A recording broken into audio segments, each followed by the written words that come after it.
네, 오늘 말씀은 이제 골로새서가 이제 시작되는 한 주간이었는데요. 골로새서 말씀을 같이 우리 나누려고 합니다. 오늘 본문을 보기 이전에 있어서 이 골로새 교회에 왜 편지를 쓰게 됐고 이 골로새 교회가 어떻게 이렇게 성장하게 됐는지에 대해서 먼저 말을 할 필요가 있을 것 같아요. 골로새 교회는 바울이 세운 교회가 아니에요. 바울에게 복음을 전해들은 에바브라라는 사람이 이 자신의 고향인 골로새에다가 교회를 개척하게 되는데 그 교회가 골로새 교회예요.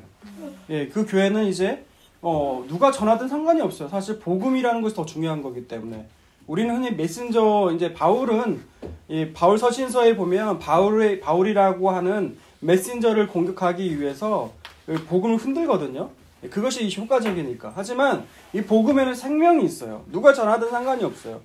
귀하든 뭐 천한 사람이든 이 복음에는 생명이 있기 때문에 이 복음이 들어가는 곳에는 이 생명이 있기 때문에 심겨지고 자라나게 되어 있다는 거예요. 그래서 이 골로새 교회는 성장하고 있었어요. 열매가 나타나고 있는 교회였죠. 그러나 그때도 그랬고 지금도 그러듯이 그것을 방해하는 세력들이 등장한다는 거예요. 그게 바로 골로새 교회 거짓 선생들이 들어가게 되었다는 거예요. 그것을 알 수 있는 것이 어디냐?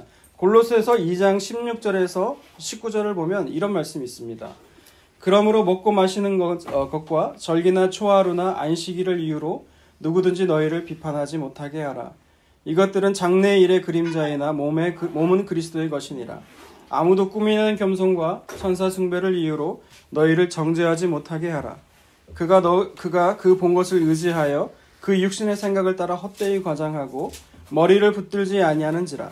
온몸이 머리로 말미암아 마디와 힘줄로 공급함을 받고 연합하여 하나님이 자라게 하심으로 자라느니라. 아멘.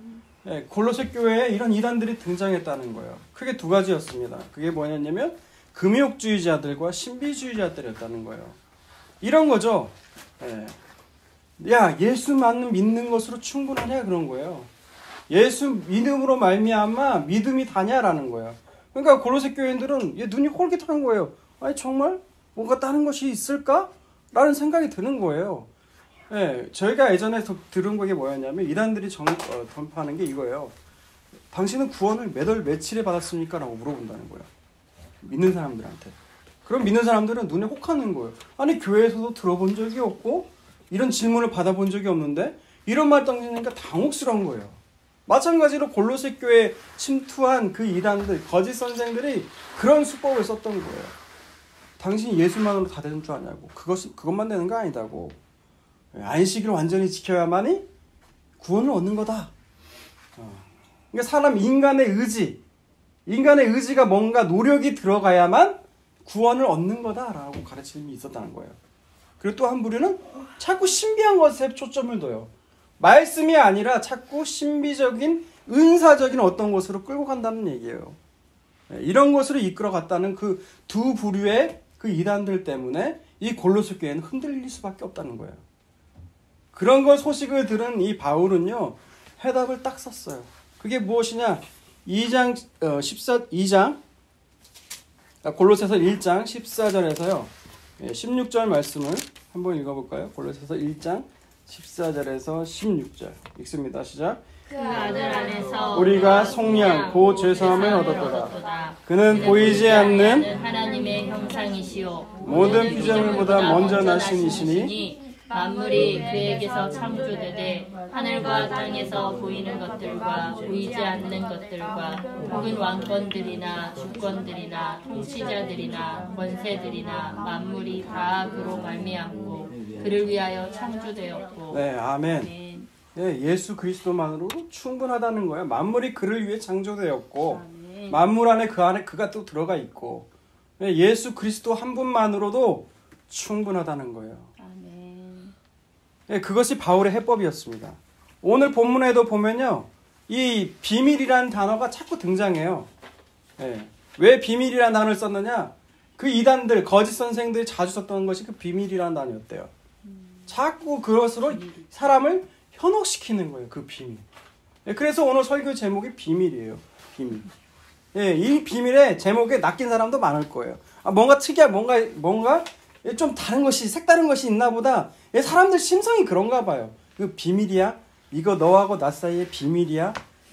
이런 비밀이라는 단어를 들으면 혹하더라 이 말이에요. 그럼 그 비밀이 도대체 무엇이냐라는 거죠. 그 비밀. 그래서 오늘 그 비밀을 먼저 보고요. 오늘 본문 말씀을 비춰봐서 그걸 같이 한번 보려고 합니다. 그렇다면 도대체 무엇이 비밀입니까?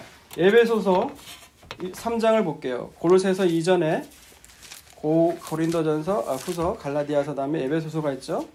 3장 1절에서 13절 말씀을 같이 읽으면서 한번 보겠습니다. 읽습니다. 시작. 이러므로 그리스도 예수의 일로 너희 이방인을 위하여 갇힌 자 된 나 바울. 에베소서 역시 감옥에 있을 때 쓴 서신서예요. 에베소서, 골로새서, 빌립보서, 빌레몬서가 바울이 감옥에 갇혀 있을 때 쓴 편지입니다. 왜 편지를 쓰게 되느냐?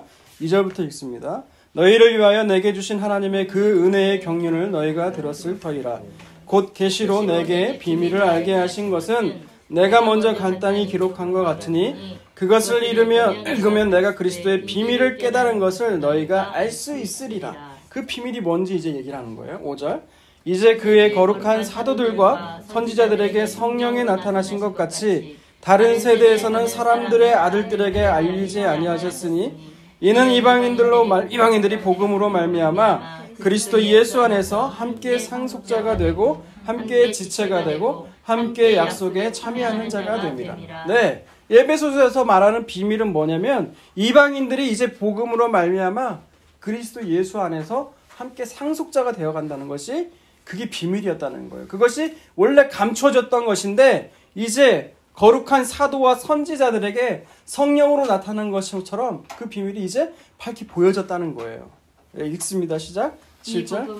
이 복음을 위하여 그의 능력이 역사하시는 대로 내게 주신 하나님의 은혜의 선물을 따라 내가 일꾼이 되었노라. 모든 성도 중에서 지극히 작은 자보다 더 작은 나에게 이 은혜를 주신 것은 측량할 수 없는 그리스도의 풍성함을 이방인에게 전하게 하시고 영원부터 만물을 창조하신 하나님 속에 감추었던 비밀의 경륜이 어떠한 것을 드러나게 하려 하심이라. 이는 이제 교회로 말미암아 하늘에 있는 통치자들과 권세들에게 하나님의 각종 지혜를 알게 하려 하심이니 곧 영원부터 우리 주 그리스도 예수 안에서 예정하신 뜻대로 하신 것이라. 우리가 그 안에서 그를 믿음으로 말미암아 담대함과 확신을 가지고 하나님께 나아감을 얻느니라. 네, 그래서 바울은 이것이 자기의 사명이 됐다는 거예요. 이방인의 사도로서 그들에게 복음을 전하는 것이 이 사명이 됐다는 거예요. 그런데 13절을 봅시다. 13절 읽습니다. 시작. 그러므로 너희에게 구하노니 너희를 위한 나의 여러 환난에 대하여서 낙심하지 말라. 이는 너희의 영광이니라. 아멘. 예, 비밀을 드러내고 밝히 나타내고 증거함을 자기가 사도로 부름 받은 거예요. 그런데 뭐 어떤 일이 벌어져요? 환난이 내게 왔다는 거예요. 어려움, 고난이 내게 다가왔다는 거예요. 하나님의 복음의 비밀을 밝히고 비밀의 영광이 드러나는데 왜 고난을 당해야 되는가라는 거예요. 거기에 대해서 마태복음을 보면 마태복음 11장 한번 보세요. 마태복음 11장 왜 그 사람들이 왜 비밀이 드러나는데 밝히 드러나고 증거를 하는데 왜 고난을 당하느냐는 거예요. 마태복음 11장 25절부터 27절까지 말씀을 읽어볼게요. 시작. 그때 예수께서 대답하여 이르시되 천지의 주제이신 아버지여 이것을 지혜롭고 슬기 있는 자들에게 숨기시고 어린아이들에게 나타내심을 감사하나이다. 옳소이다. 이렇게 된 것이 아버지의 뜻이니이다. 내 아버지께서 모든 것을 내게 주셨으니 아버지 외에는 아들을 아는 자가 없고 아들과 또 아들의 소원대로 계시를 받는 자 외에는 아버지를 아는 자가 없느니라. 아멘. 여러분 25절에서 27절 이 말씀은요. 예수님을 배척하는 자들에게 향하여서 예수님이 하시는 말씀이에요. 이런 천국의 그 비밀들을 알아서 오는 것은 사람의 지혜와 슬기로 되는 게 아니라는 거예요.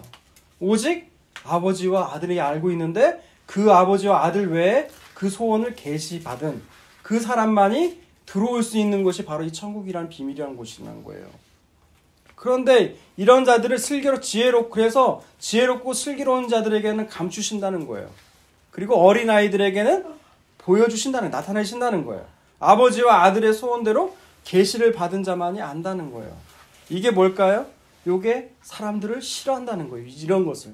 사람들은 뭐를 좋아해요? 내가 노력을 해서, 내가 연구를 해서 내가 아는 거, 그것이 진짜 자기가 아는 거라고 생각한다는 거예요. 그렇게 사람들은 이런 배타적인 거 싫어요. 내가 노력해서 얻는 거, 마땅히 노력을 다해서 하는 거, 그것을 좋아한단 말이에요. 그것이 자기들은 진리라고 생각한다는 거예요. 근데 하나님은 그렇지 않다는 거예요. 오직 그 계시를 받은 사람만이 그 진리에 대해서, 그 천국의 비밀에 대해서 알게 된다는 거예요. 예, 그렇기 때문에 이 땅에서 그 진리, 그 비밀이 드러나는데 그렇기 때문에 우리가 고난을 당한다는 거예요. 그런 배타적인 것을 싫어하기 때문에 사람들이 세상이 우리를 향해서 싫어하게 된다는 거예요. 너희들만 오르냐는 거예요. 어떻게? 너희들이 안다고 해서 그 배타적인 진리를 너희가 경험했다고 해서 너희들만 아느냐는 거예요. 예. 이사야 6장 9절에도 똑같이 써 있습니다. 뭐라고 써 있어요? 너희가 보긴 보아도 알지 못하고 듣긴 들어도 깨닫지 못할 것이다 라고 써 있어요. 왜요? 아니 다 들어서 깨닫고 알면 좋은 거 아니에요? 아니요. 그렇게 되면 사람들 안에 뭐가 생기느냐?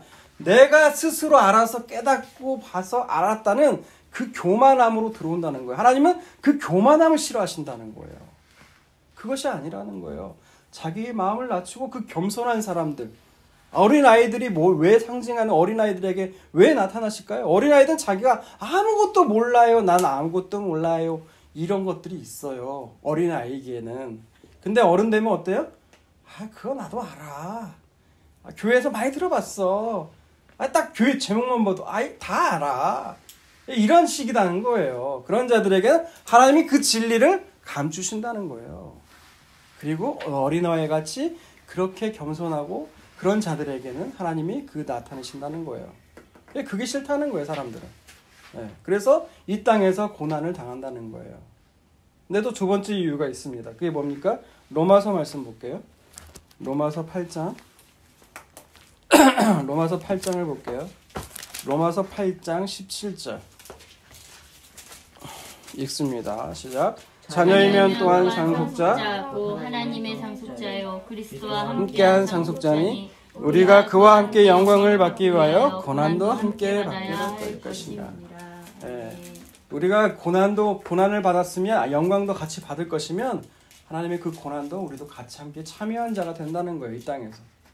그렇기 때문에 고난이 우리에게 임하게 될 거라는 거예요. 이것이 바울이 말했던 그 하나님의 비밀을 드러나게 되면 왜 고난이 오는가에 대한 대답이었다는 거예요. 근데 이 말씀을 생각을 하고 오늘 말씀 한번 볼게요. 다시 오늘 본문 봅니다. 골로새서 1장 24절을 한번 봅시다. 24절 읽습니다. 시작. 나는 이제 너희를 위하여 받는 괴로움을 기뻐하고 그리스도의 남은 고난을 그의 몸된 교회를 위하여 내 육체에 채우노라. 아멘. 여기를 보면 그리스도의 남은 고난이 있다는 거예요. 이 말이 뭘까요? 마치 그리스도의 남은 고난이 있다고 하니까 주님이 다 이 땅에서 십자가에 다 돌아가실 때까지 고난의 총량이 있는데 그것을 다 쓰지 못하고 마치 남아가지고 있는 것처럼 들려요. 마치 메시지가. 그렇죠? 남은 고난이 있다는 거예요. 그게. 그럼 그게 뭘까라는 거예요. 그게 뭘까? 그게 뭘까라고 봤더니 밑에 읽어보니까 그 남은 고난이 그의 몸된 교회를 위한 고난이 바로 그리스도의 남은 고난이라는 거예요. 그의 몸된 교회. 예수 그리스도를 믿는 사람들의 모임인 그게 예수님의 몸인데 그게 교회라는 거죠. 그 교회를 위한 고난이 바로 남은 고난이라는 거예요. 그 남은 고난은 지금도 여전하다는 거예요. 교회를 위한 고난이 바로 그 남은 고난이라는 거예요. 근데 그거를 뭐라고 말을 합니까? 뭐라고 말을 해요?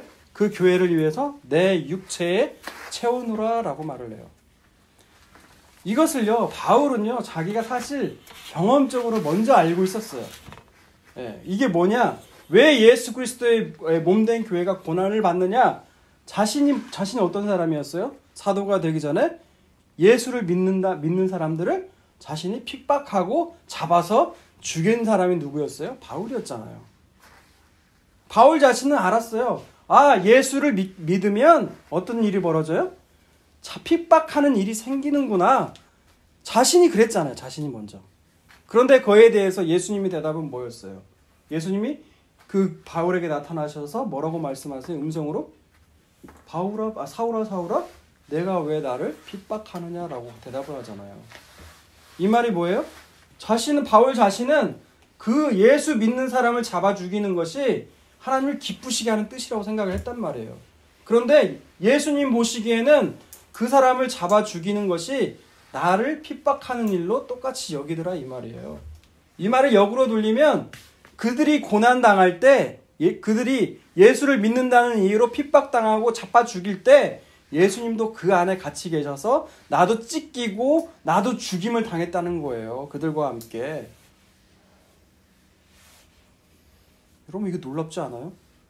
우리는 하나님이요, 우리가 고통과 고난 당할 때 어떤 기분이 드냐면 기도해도 응답이 없으면 하나님이 나와 상관이 없는 사람으로 생각을 해요. 근데 하나님은 안 그러신다는 거예요. 그들과 지금은 보이지도 않고 느끼지도 않겠지만 늘 함께 하신다는 거예요. 이 본문은. 그들의 아픔이 무엇인지 알고 왜 내가 그들 가운데 있으니까. 남들은 다 몰라도 예수님은 아신다는 거예요. 내가 남몰래 눈물을 흘릴 때, 내가 속 끓일 때 예수를 믿는 사람들 안에 예수님 계심으로 그것이 무엇인지 아신다는 거예요. 그래서요, 믿는 자들을 핍박과 고난 받는다는 것은 예수 그리스도께서 믿는 자들과 함께 자신이 고난을 받는다는 거예요. 그렇기 때문에 바울이 말한 그리스도의 남은 고난을 자기 몸에 채운다는 것은요, 교회가 그리스도의 몸이기 때문에 세상에서 받을 그 고난을 바울 자신이 견뎌낸다는 거예요. 지금 그것을 지금 내 고난 가운데 지금 그 고난을 채우고 있다는 거예요. 그리고 심지어 뭐라고 말을 해요? 그 고난이 기쁘다는 거예요. 그 괴로움이 기쁘다는 거예요. 역설적인 거 아니에요? 마치 김소월의 그 진달래꽃 같이, 그 좀 역설적인 그 기분 아니에요? 그 괴로움인데 어떻게 기뻐하냐는 거예요. 바울 자신이 자기는 그 예수 믿는 사람을 잡아 죽인 자였다가 복음을 위해서 복음을 알고 그것들을 위한 고난이 내게 온 것 그 자체를 바울은 자신이 기쁘다는 거예요. 기쁘다는 거. 거기에 참여한 그 자체가 바울은 자기에게 영광이라는 거예요. 영광. 근데 오늘 교회에서는 뭐가 영광이라고 그래요? 자기 자식 잘 되고 뭐 이제 지금 연말이 다가오니까 연예인들이 막 대상을 받으면 하나님께 영광이요 이러잖아요. 네, 그들을 폄하하는 건 아니에요. 하나님이 인정하는 거 너무너무 좋은 거예요. 근데 그렇게 성공한 것이 하나님의 영광일까요? 그건 자기 영광 아닐까요? 그럴 수도 있잖아요. 네. 그런데 그러면 실패하면 하나님 영광 아니에요? 잘 믿었다가 갑자기 어느 순간 암에 들렸어요.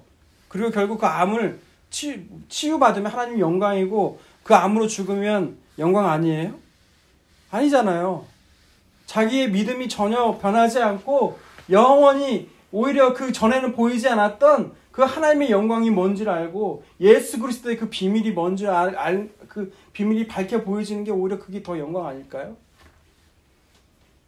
예, 그랬단 말이에요. 바울은 바로 그런 영광의 비밀을 아는 자였단 말이에요.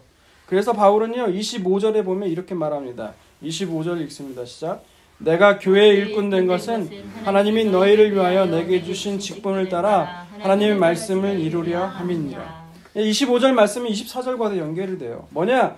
교회를 핍박하고 박해하던 내가 교회를 위해서 고난을 받게 된 것은 기쁨으로 여겼다는 것은 이거는 내가 사람의 뜻으로 된 것이 아니라는 거예요. 마찬가지로 교회 일꾼 된 것 역시 그것이 사람의 뜻이 된 거 아니에요. 내가 하고 싶어서 교회 일꾼 됐나요, 바울이? 아니잖아요. 바울은 일꾼 되려고 한 게 아니에요. 근데 이것을 말할 때 하고 싶은 말이 사실 뭐였을까요? 골로새 교회에 들어온 그 거짓 선생들. 얘네들은 뭐가 있어? 자기 목적이 있어요. 뭐가 되려고? 그 자기들이 그 교회에서 좌우로 흔드는 그런 사람이 되려고.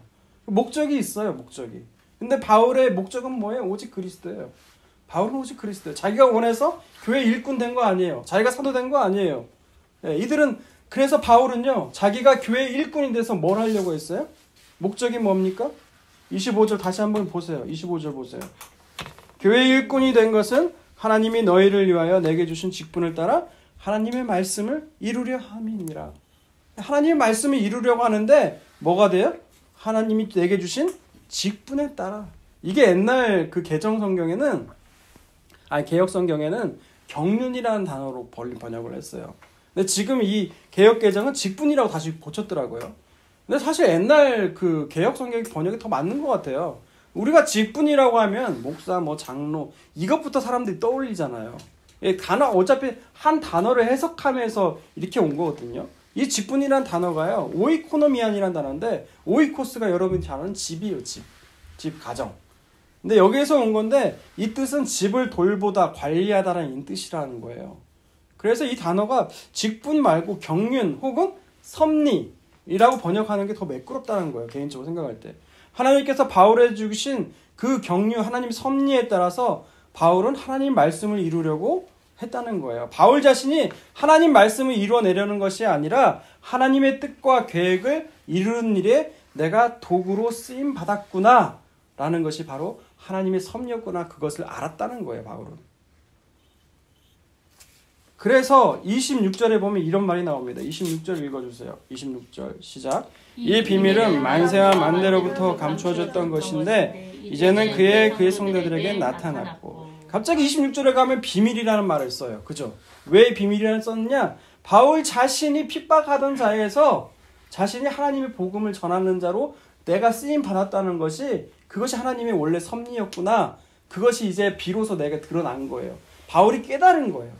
그런데 이 비밀이 마찬가지로 이 글을 쓰고 읽고 있는 여러분들에게도 이 비밀이 이제 밝히 드러났다는 거예요. 그 비밀이. 그 비밀이 뭐냐? 27절을 읽어주세요. 27절 시작. 하나님이 그들로 하여금 이 비밀의 영광이 이방인 가운데 얼마나 풍성한지를 알게 하려 하심이라.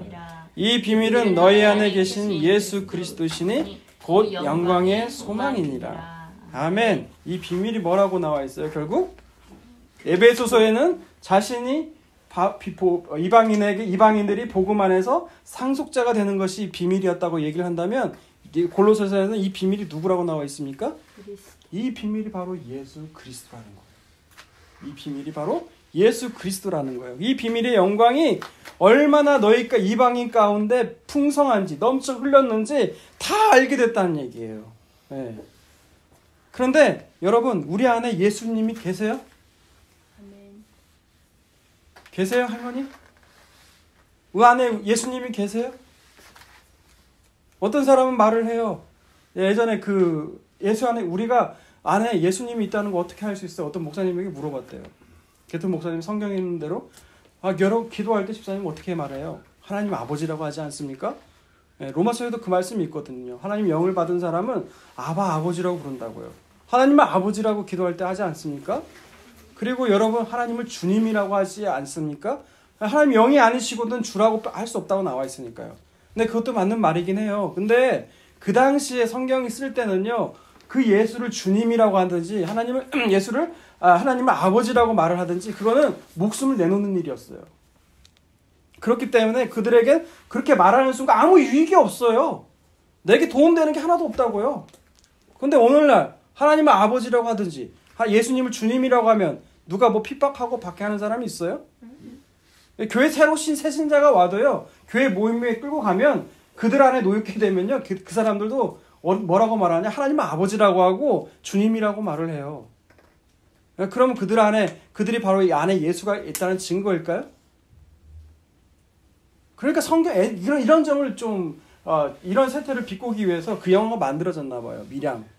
밀양에 보면 어때요? 그 남자가 자기 그 여자 주인공이 있는데, 여자 주인공이 그 아들을 납치해가지고 돈 받을 목적으로 납치했는데 못 받게 생겼으니까 그 아들을 결국 죽여요. 그리고 감옥에 가거든요. 근데 이 여자가 그 괴로움에 못 이겨서 결국 교회에 갑니다. 교회에서 위로를 받고 또 마치 하나님 뜻이 있겠지 하면서 이제 그 목사님 용서하라는 메시지를 자꾸 주니까 그 용기를 내서 그 교도소를 찾아가요. 찾아가서 내가 이 사람에게 이제 용서한다고 말해야지. 이제 자기도 이제 자유로워지고 싶으니까. 그래서 이 범인과 이 남자가 마주치거든요. 근데 이 남자가 한 말이 뭔 줄 아세요? 내가 이곳에서 주님을 모시고 사니 정말 기쁘다고 말했던 거, 아무튼 그렇게 얘기를 했을 거예요. 내가 자유해진 것 같다고. 이 여자가 들을 때 어때요? 내가 용서를 안 했는데 네가 뭔데 이렇게 자유해지고 기쁨을 얻어.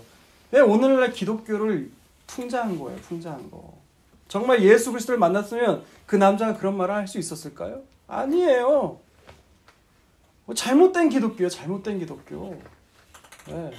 정말 여러분 안에 예수 그리스도가 있는지 없는지를 제가 기준을 정하는 말을 해줄게요.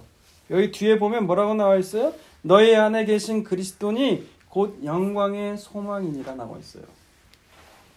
예수 그리스도를 영광의 소망으로 알고 있냐는 거예요. 여러분, 영광이라는 단어는 썩지 않는 거예요. 여러분 안에 정말 썩지 않는 그 영광, 그 소망은 아직 나타나지도 않았거든요. 보이지 않는 것이 소망이잖아요. 그 소망이 여러분 안에 있냐는 거예요.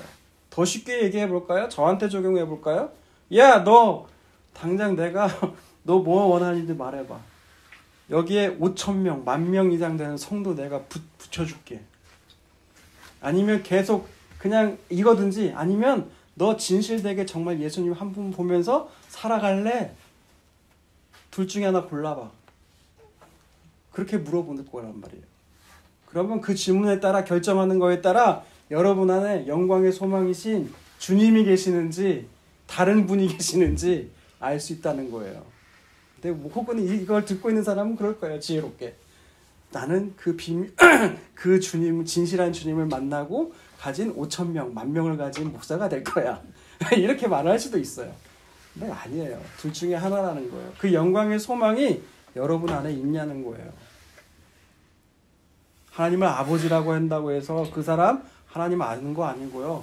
정말 그분을, 예수 그리스도를 세상에 주는 거 아무것도 없어도 상관없어. 나는 그 주님만 저 바라보면서 모시고 살 거야. 그 마음이 여러분 안에 솔직히 있냐고요. 네, 그건 답할 필요 없어요. 네, 그것이 사도 바울이 말한 그 비밀의 영광이라는 거예요. 그 비밀의 영광을 나는 갖고 있다는 거, 갖고 있다는 거. 그래서 28절 사도 바울은 뭐라고 말을 하냐면요. 우리가 그를 전파하여 각 사람을 권하고 지혜로 각 사람을 가르침을 각 사람을 그리스도 안에서 완전한 자로 세우려 함이니. 바울은 그래서 예수 그리스도를 전하는 거예요. 그 비밀의 영광의 풍성함이 넘쳐 흘러서 바울에게 이 영광의 소망이 바울에게는 있어요. 여러분, 사도들과 선지자들이 당한 걸 보세요. 누구 하나 세상에서 막 대접받고 존경받는 사람이 있어요? 다 칼로 썰리고 톱질당하고 이 세상 영광 하나도 없어요. 근데 오늘날 교회가 잘못된 영광 전환하고 있다는 거예요. 네. 바울은 그런 자였어요. 바울은 그것이 영광의 소망이었어요. 내가 모든 것을 당해도 자기는 당연하다고 생각을 하면서 하는 거예요, 바울은. 그래서 바울은 전파해서 각 사람들을 복음을 전하고 가르치는 걸 했다는 거예요. 그 목적은 단 하나, 뭐 했어요?